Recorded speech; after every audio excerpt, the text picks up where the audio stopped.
ஒரு அழகான காலை. சிறிய முருகன் தங்க வேலுடன் காட்டில் நடக்கிறார். அவருடன் கேன் என்னும் குட்டி யானை, 2 மயில்கள் மற்றும் சிவப்புச் சேவல் இருந்தது. அவர்கள் எல்லோரும் விளையாடிக் கொண்டிருக்க முருகன் ஒரு சிறிய பூவை காண்கிறார். அது சோகமாக இருந்தது.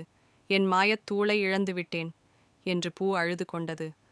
கவலைப்படாதே, நாங்கள் உனக்காக தேடுகிறோம் என்று முருகன் சொன்னார். அவர் தங்க வேலால் வழிகாட்ட கென் கிளைகள் தூக்கி உதவினான். மயில்கள் மேலே பறந்து பார்த்தன. சேவல் சுறுசுறுப்பாக பூமியை தோண்டினான். திடீரென ஒரு பெரிய காற்று சுழல் தோன்றியது. யார் இங்கு என் காட்டுக்குள் வந்துள்ளீர்கள் என்று அது சீறியது. சிறிய முருகன் அஞ்சாமல் நின்றார். முருகன் தனது தலையிலிருந்த பூவை எடுத்து காற்று ஆவிக்கு கொடுத்தார். ஆவி மெதுவாக, பூவின் தூள் அந்த மரத்தடியில் இருக்கிறது என்று சொன்னது.